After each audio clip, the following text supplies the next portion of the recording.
where we can see the university or the education system providing the right on-job training with the right business partners.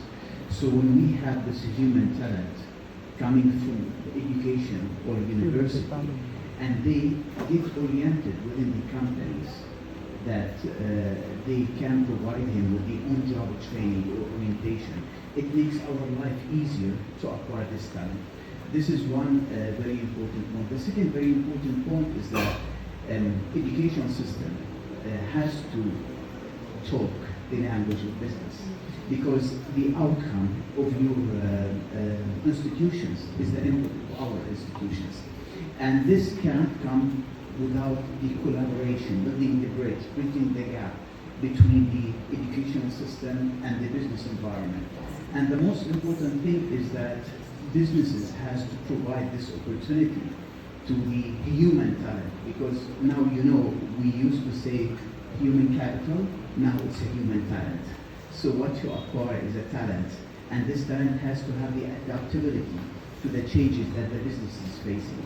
So I think the hybrid model that some institutions, and I think that pioneer like Metropolia doing, is providing both sides, the academic educational side and the on-job training and business environment orientation can be a very good input for our industry.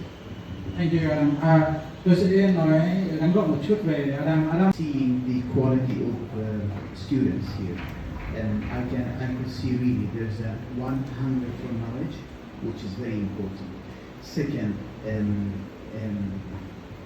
adaptability to the external knowledge, because when you look to the business, how it's being conducted between different continents, it's totally different. So you see them observing and trying to understand, and they have something very good, which is to know why. And this is the main thing of developing the innovative brain of any student. And I think Vietnamese market and the changes happening in terms of the regulation or education system has a big potential, and I think the business model of having more business case oriented education can be very successful here, because it is the new era of education. But however, are you going to hire any Vietnamese employee in the future?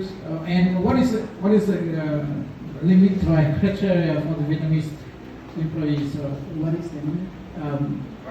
Criteria. I think the basic criteria that you can put Vietnamese in is that they have the ability to think outside the box, which is, I notice it, which means when you introduce for example, in our investment advisory, when you introduce the problem, it's not just to see what's in it. You have to go to the upper layers. It's like an onion. So you have to go from the macro to micro to geopolitics to everything. And I think this environment, as a Vietnamese market, can provide the right input to develop the innovation in investment or private equity or IT or even ICT industries. Thank you, Adam. Thực tế là Adam chia sẻ rất nhiều. To be created, but the question is how, and how can be provided through two things: the right education and the right experience. If you can capture this and be lucky enough to be in the right place to get the right knowledge, I think each one of you is capable to be whatever he wants to be. And I wish you all the best.